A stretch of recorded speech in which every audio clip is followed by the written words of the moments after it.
یہ ہم جو لیٹر لکھیں گے، پہلے بھی لیٹر لکھ کے جا چکے تھے، وہ IMF کے ایک طریقہ کار ہے کہ لیٹر لکھ کے ہم ملک کے مفاد میں ہی لیٹر لکھیں گے، ملک کے مفاد کے خلاف کبھی بھی کوئی چیز نہیں کریں گے، ملک کی اکانومی کو بہتر کرنے کے لیے ہر رول پلے کریں گے۔ جب لیٹر آپ کے سامنے آئے گا تو دیکھ لینا۔ پاکستان تحریک انصاف کوئی ایسے کام نہیں کرے گی جس کو ریاست کو خطرہ ہو، ریاست کو نقصان پہنچے، اکانومی کو نقصان پہنچے۔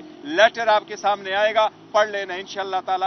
یہ آپ کو واضح کرے پاکستان تحریک انصاف ملک کی فلاحی کے لیے، پاکستان تحریک انصاف نے ہی پناہ گاہیں بنوائی، پاکستان تحریک انصاف نے ہی صحت کارڈ ایشو کروائے، پاکستان تحریک انصاف نے انشورنس کرائے، پاکستان تحریک انصاف نے عوام کے بہبود کے لیے ساری ترقی منصوبے چلوائے۔ اس لیے کسی اور انویسٹمنٹ لے کے آئی ہے پاکستان تحریک انصاف۔ پاکستان تحریک انصاف ہر وہ کام کرے گی، ہر وہ قانونی اور آئینی حق کے تحفظ کے لیے کرے گی جو ملک کی اکانومی کو آگے لے جائے، قانون کی حکمرانی کو مضبوط کرے۔